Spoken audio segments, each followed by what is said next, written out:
Recorded Books presents America on Fire, the untold history of police violence and Black rebellion since the 1960s, by Elizabeth Hinton, narrated by Shayna Small. Introduction. On a cold Monday, at the start of February, Joseph McNeil, Franklin McCain, Ezell Blair Jr., and David Richmond sat down at a whites-only lunch counter at Woolworth's in Greensboro, North Carolina. A waiter refused to serve the young men and suggested they order takeout instead. The four North Carolina A&T students remained at the counter. The store manager approached and asked them to leave. Still, they did not move. A police officer arrived, slapping his nightstick in his hand in an attempt to intimidate. Rather than allow the students' offense against Jim Crow to continue, the manager of the store closed it for the day. 24 Black students returned on Tuesday. Over 50 Black students and 3 white students participated in the sit-in the next day, Wednesday, February 3rd, 1960. News of the protest spread, and soon the sit-in movement had expanded to 55 cities and 13 states. By April, over 50,000 students were involved. Conceived and organized entirely by young people, the sit-in movement ultimately led to the founding of the Student Nonviolent Coordinating Committee, also called SNCC, which was run by activists such as John Lewis and Stokely Carmichael. As a Fisk student, Lewis participated in the sit-ins in Nashville, Tennessee, and he would go on to steer the Freedom Rides in the summer of 1961 and speak at the March on Washington in 1963. Carmichael joined the sit-in movement as a high school student and would famously call for Black Power at a SNCC rally in Greenwood, Mississippi in 1966.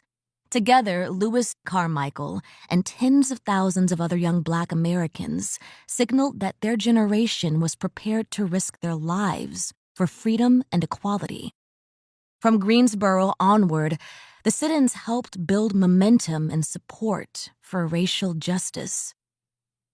The students in Greensboro engaged in a nonviolent protest to demand full integration, the right to vote, equal educational opportunities, decent jobs, protection against white supremacist terrorism, and an end to police violence.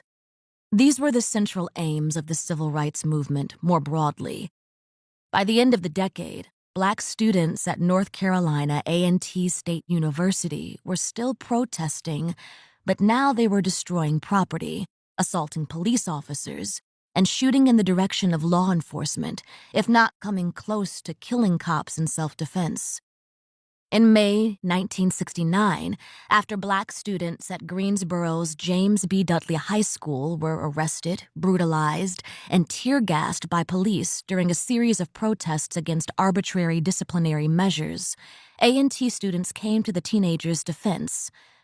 The confrontations between local police and Black high school and college students led authorities to call the National Guard to A&T's campus, unleashing violence and repression that ended in the killing of sophomore Willie Grimes. A pivotal stop on the road to the Civil Rights Act of 1964 and the Voting Rights Act of 1965, by the end of the decade, Greensboro was a site of sustained violence. It was far from unique in this regard. Between 1964 and 1972, but especially between 1968 and 1972, the United States endured internal violence on a scale not seen since the Civil War.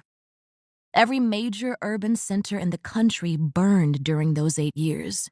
Violence flared up not only in archetypal ghettos including Harlem and Watts, and in majority Black cities such as Detroit and Washington, D.C., it appeared in Greensboro, North Carolina, and Gary, Indiana, and Seattle, Washington, and To keep listening to this audiobook, I've left you a link in the description so you can do it, at no cost thanks to Audible's 30-day free trial.